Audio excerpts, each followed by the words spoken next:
Serangan bom hantam bus di Damaskus, 15 tentara Suriah tewas.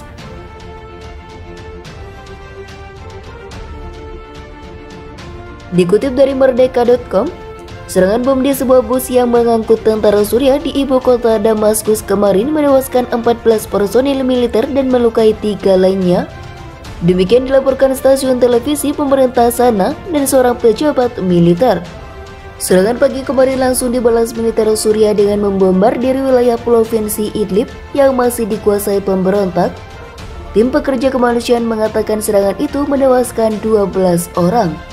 Dilansir dari laman Al Jazeera, Kamis 21 Oktober, serangan bom itu adalah yang terburuk di Damaskus dalam beberapa tahun terakhir dan termasuk jarang terjadi karena pasukan pemerintah sudah menguasai kawasan pinggiran Damaskus yang sebelumnya dikuasai pemberontak selama perang 10 tahun.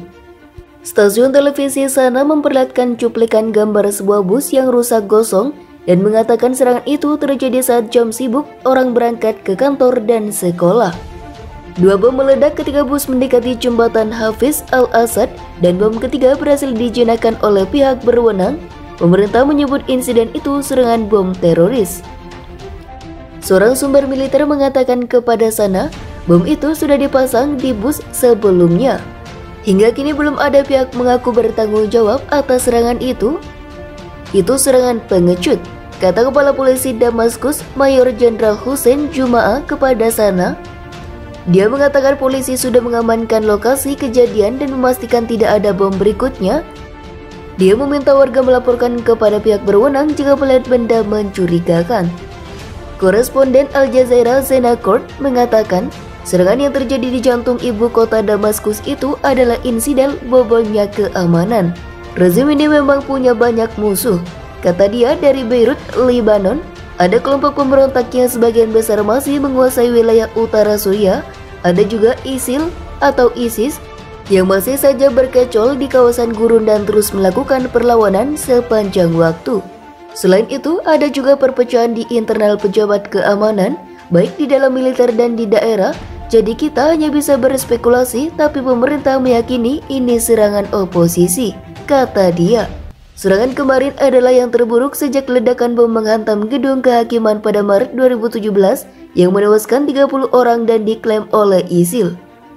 Konflik Suriah yang dimulai pada Maret 2011 menewaskan lebih dari 350.000 orang dan membuat 5 juta penduduk terpaksa mengungsi, sekitar separuh dari populasi.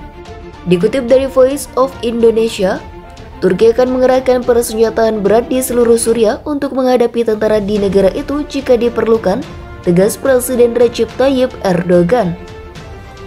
Komentar ini diutarakan oleh Presiden Erdogan dalam keterangan pers di pesawat kepresidenan dalam perjalanan kembali usai melakukan kunjungan ke kawasan Afrika untuk mengunjungi 3 negara meliputi Angola, Togo, dan Nigeria. Saat ini operasi kami berlanjut di titik-titik penting di kawasan itu. Sama sekali tidak ada kompromi. Kami melanjutkan proses ini di Suriah. Saat ini saya tidak tahu apakah posisi yang diambil rezim Presiden Suriah yang diakui secara internasional, tegasnya mengutip Sputnik News 21 Oktober. Kami terus melakukan semua yang diperlukan, terutama terhadap pendekatan ini di Idlib, dan kami akan terus merespon dengan semua persenjataan berat kami. Kami tidak akan membiarkan situasi ini apa adanya, sambung Presiden Erdogan. Turki telah melakukan 3 serangan terpisah ke Suriah Utara selama 5 tahun terakhir. Sebagian besar terhadap milisi Kurdi Suriah yang didukung Amerika Serikat yang menyebut diri mereka pasukan Demokrat Suriah, tetapi juga untuk mendukung mantan teroris yang berganti nama menjadi militan di wilayah barat laut Suriah di Idlib. Damaskus menuduh Turki dan Amerika Serikat menduduki dan menjara wilayahnya secara ilegal, menuduh pasukan Turki terlibat dalam pembersihan etnis.